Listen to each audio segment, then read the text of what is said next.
మొదటి రోజు నిమజ్జన కార్యక్రమం విశాఖలో వినాయక చవితి ఉత్సవాలు అట్టహాసంగా జరిగాయి. మొదటి రోజు పూజలు చేసిన తర్వాత విశాఖ సాగర తీరంలో నిమజ్జన కార్యక్రమాలు చేశారు. పెద్ద ఎత్తున మహిళలు తలపై విఘ్నేశ్వరుని పెట్టుకుని జై గణేష్ అంటూ బీచ్లో నిమజ్జనం చేశారు. నగర ప్రజలు విఘ్నేశ్వరులతో బీచ్కి రావడంతో సాగర్ తీరం అంతా కూడా సందడి వాతావరణం నెలకొంది. ఇదే సమయంలో నిమజ్జనానికి సంబంధించిన ఏర్పాట్లపై అధికారులు దృష్టి సారించారు. ప్రధానంగా పోలీస్, జీవీఎంసీ, రెవెన్యూ ఏజెన్సీల సహకారంతో నిమజ్జనానికి పక్కా ఏర్పాట్లను అధికార యంత్రాంగం చేసింది. ప్రాంతాల్లో కూడా నిమజ్జన కార్యక్రమాలు అంగరంగ వైభవంగా జరిగాయి. వినాయక నిమజ్జన ప్రాంతాల్లో క్రేన్లు, సీసీ కెమెరాలతో పాటు 40 మంది గజ ఈతగాళ్లను కూడా సిద్ధం చేశారు.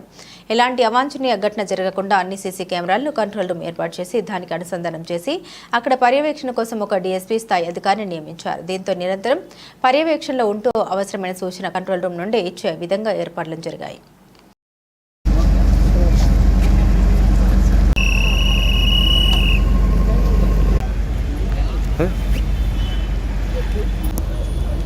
अरे बोल ना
Hey!